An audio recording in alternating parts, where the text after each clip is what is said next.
রাজ্য রাজনীতিতে বিস্ফোরক মন্তব্য। প্রকাশ্য সভামঞ্চ থেকে তৃণমূলকে কার্যত তুলোধনা করলেন বাদুড়িয়ার প্রাক্তন তৃণমূল বিধায়ক কাজী আব্দুর রহিম। নাম না করে নয়, সরাসরি অভিষেক বন্দ্যোপাধ্যায়কে নিশানা করে তার অভিযোগ, তোলাবাজি আর অর্থের জোরেই চলছে দল। কাজী আব্দুর রহিমের দাবি, তৃণমূলের আদর্শ আজ সম্পূর্ণ বিসর্জনের মুখে। যে দল মমতা বন্দ্যোপাধ্যায় আন্দোলন করে গড়ে তুলেছিলেন, সেই দল এখন ব্যবসায়ীদের হাতে বিক্রি হয়ে গেছে বলেও বিস্ফোরক অভিযোগ তার। আপনারা যারা বসে আছেন, আপনাদের কাউকে বলে বোঝাতে হবে না যে তৃণমূল কংগ্রেস একেবারে সম্পূর্ণভাবে তৃণমূল কংগ্রেসের বিসর্জন হয়ে গেছে মানুষের মন থেকে। তৃণমূল কংগ্রেস আর কখনো ফিরবে না, তৃণমূল কংগ্রেস আর কখনো মানুষ করবে না, তৃণমূল কংগ্রেসের নাম নিশানা থাকবে না। এই জালিয়াতির উপরে, তোলাবাজির উপরে, চিটিংবাজির উপরে যে দল শেষ 5টা বছর চলেছিল, মমতা বন্দ্যোপাধ্যায়ের মাথার ফাটিয়ে রক্তের বিনিময়ে যে দল করেছিল, তার ভাইপো সেই দলটা বিক্রি করে দিল ব্যবসায়ীদেরকে। এ দল জীবনে আর কখনো আসবে না। এরা একেবারেই এক কথায় যদি বলতে হয়, এরা জনবিরোধী একটি গোষ্ঠী। মমতা বন্দ্যোপাধ্যায় মাথার রক্ত ঝরিয়ে এই দল করেছিলেন, আর তার ভাইপো একটা তোলাবাজ ব্যবসায়ী। তার যে উদ্ধতা, সে লাট সাহেবের যেন লাট সাহেব আর সব চাকর বাকর। তার এই ব্যবহারের জন্য এই দল একেবারে শেষ হয়ে যাবে, থাকবে না। আমি তো আগে এসছি, আর এখন যারা রানিং এমএলএ, যারা পদে আছে এমপি, এরা পর্যন্ত তীব্র প্রতিবাদ করছে ওই তোলাবাজটার বিরুদ্ধে। মিথ্যা ভাবে, যে কোনো ভাবে, অসৎ উপায়ে তাকে যারা তোলাবাজির মাধ্যম দিয়ে তাকে যারা পয়সা দিতে পেরেছে, তার কাছে তারাই নেতা ছিল। আমরা নেতা ছিলাম না, আমরা তাদের কোনো নেতৃত্বে পর্যায়ে পড়তাম না। তার কারণ তোলাবাজি ছাড়া, পয়সা ছাড়া অভিষেক বন্দ্যোপাধ্যায় আর কিচ্ছু চেনেননি। তার জবাব, তার প্রমাণ আপনারা প্রত্যেক দিন পাচ্ছেন। এত সম্পত্তি পেল কোথা থেকে? কোথা থেকে এলো এত সম্পত্তি? কোথায় কি করতেন উনি? কি করেন? ওরা আয়ের উৎস কি? কোথা থেকে পেলেন? এই বাংলার মানুষের মুখের রক্ত একদল তোলাবাজের মাধ্যমে পাহাড় পরিমাণ অর্থ জোগাড় করেছেন অভিষেক বন্দ্যোপাধ্যায়। এর বিচার হবে, এবং এই বিচার মানুষের বিচার হবে। এই রেহাই পাবে না। আপনি তো তৃণমূলের বিধায়ক ছিলেন, তৃণমূলের এই যে ভরাডুবির কারণটা কি? একটাই, আমি বিধায়ক ছিলাম। আমি তো এই ভরাডুবির আগেই, যখন আমি কংগ্রেসে যোগ দিয়ে তাদের বিরুদ্ধে প্রতীকী লড়াইটা লড়লাম, আমি যদিও শেষে এসেছি, অর্থাৎ এই ভরাডুবি হবেই। বাংলার মানুষের এই মনের যে লেখা, এটা আমি অবশ্যই পড়তে পেরেছিলাম।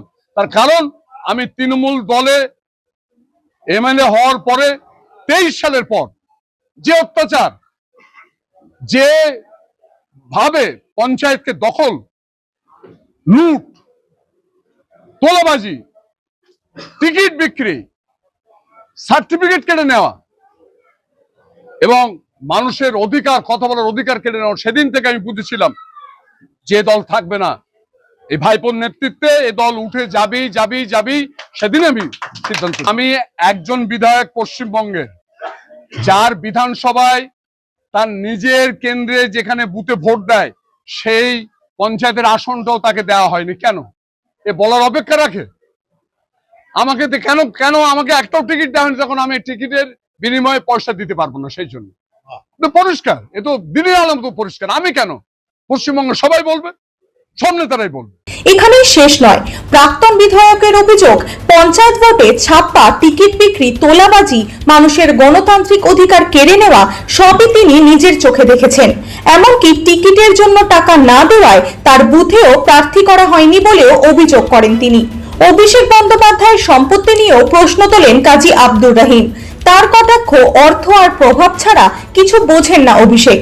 প্রাক্তন তৃণমূল বিধায়কের এই বিস্ফোরক মন্তব্যকে সমর্থন করেছে বিজেপিও। ফলে রাজনৈতিক মহলে শুরু হয়েছে তীব্র চর্চা। বাদুড়িয়ার সভামঞ্চ থেকে ওঠা এই মন্তব্যে নতুন করে উত্তপ্ত বাংলার রাজনৈতিক অঙ্গন।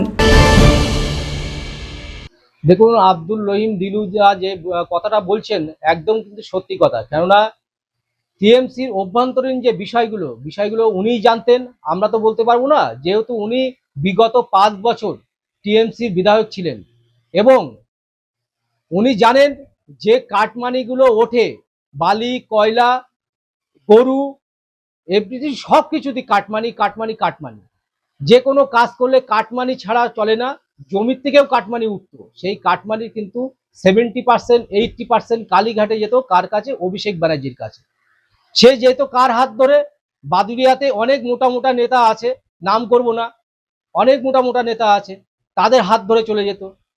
আজকে দেখুন দাঁড়িয়ে কাটমানি ছাড়া বাদুড়িয়াতে কিছুই চলতো না। জমি কিনতে গেলে কাটমানি, জমি বিক্রি করতে গেলে কাটমানি। কি সর্বনাশের ব্যাপার ছিল। আজকে বাদুড়িয়াতে পুরো কাটমানি ছাড়া কোনো কিছু নেই, কাটমানি কাটমানি। আর এই কাটমানি পুরো দায়ভার নিতে হবে অভিষেক ব্যানার্জিকে। অভিষেক ব্যানার্জির উঙ্গলি হিলনেতে এই কাটমানিটা চলতো। বাদুড়িয়া যারা নেতা আছে তারা কিন্তু অভিষেক ব্যানার্জির কথা মতন কাটমানি তুলে অভিষেক ব্যানার্জির কাছে পাঠানো হতো। টিএমসি দল থাকবে না মানে কি? আছে কোথায়? ওরা তো নেই। জনগণ বাংলার থেকে ধুয়ে মুছে সাফ করে দিয়েছে এবং জনগণ দেখবেন কিছুদিন পরে আইনি ভাবে যে বাড়িতে বসবাস করে সে বাড়িটাও হয়তো থাকবে না অভিষেক ব্যানার্জি, সে বাড়িটাও ভেঙে যাবে। এর থেকে অপমান কি আছে? দলটি তৃণমূল দলটি টিএমসি দলের কোনো পতাকা, ফ্ল্যাগ, কোনো কিছু মারার কোনো লোকই পাবে না। এরা দলই থাকবে না, ধুয়ে মুছে ছাপ ওয়েস্ট বেঙ্গল থেকে। বিজেপি সোনার বাংলা গড়ার অঙ্গীকার করেছিল, ওয়েস্ট বেঙ্গলের সোনার বাংলা হবে। প্রধানমন্ত্রীর, আমাদের সম্মানীয় প্রধানমন্ত্রী যা কথা, সবকা ছাপ সবকা বিকাশ, এটাই আমরা করব। বাংলাকে সোনার বাংলা করব। এবং আপনারা দেখছেন, সাংবাদিকদের মাধ্যমে দেখাচ্ছেন আপনারা যে আমাদের মাননীয় মুখ্যমন্ত্রী শুভেন্দু দা কিভাবে কাজ করছেন, কিভাবে এগিয়ে যাচ্ছেন। দাবাং মুখে, দাবাং যাকে বলে, সেই মুডে কিন্তু উনি এগিয়ে যাচ্ছেন এবং বাংলাকে উন্নয়নের পথে নিয়ে যাবে।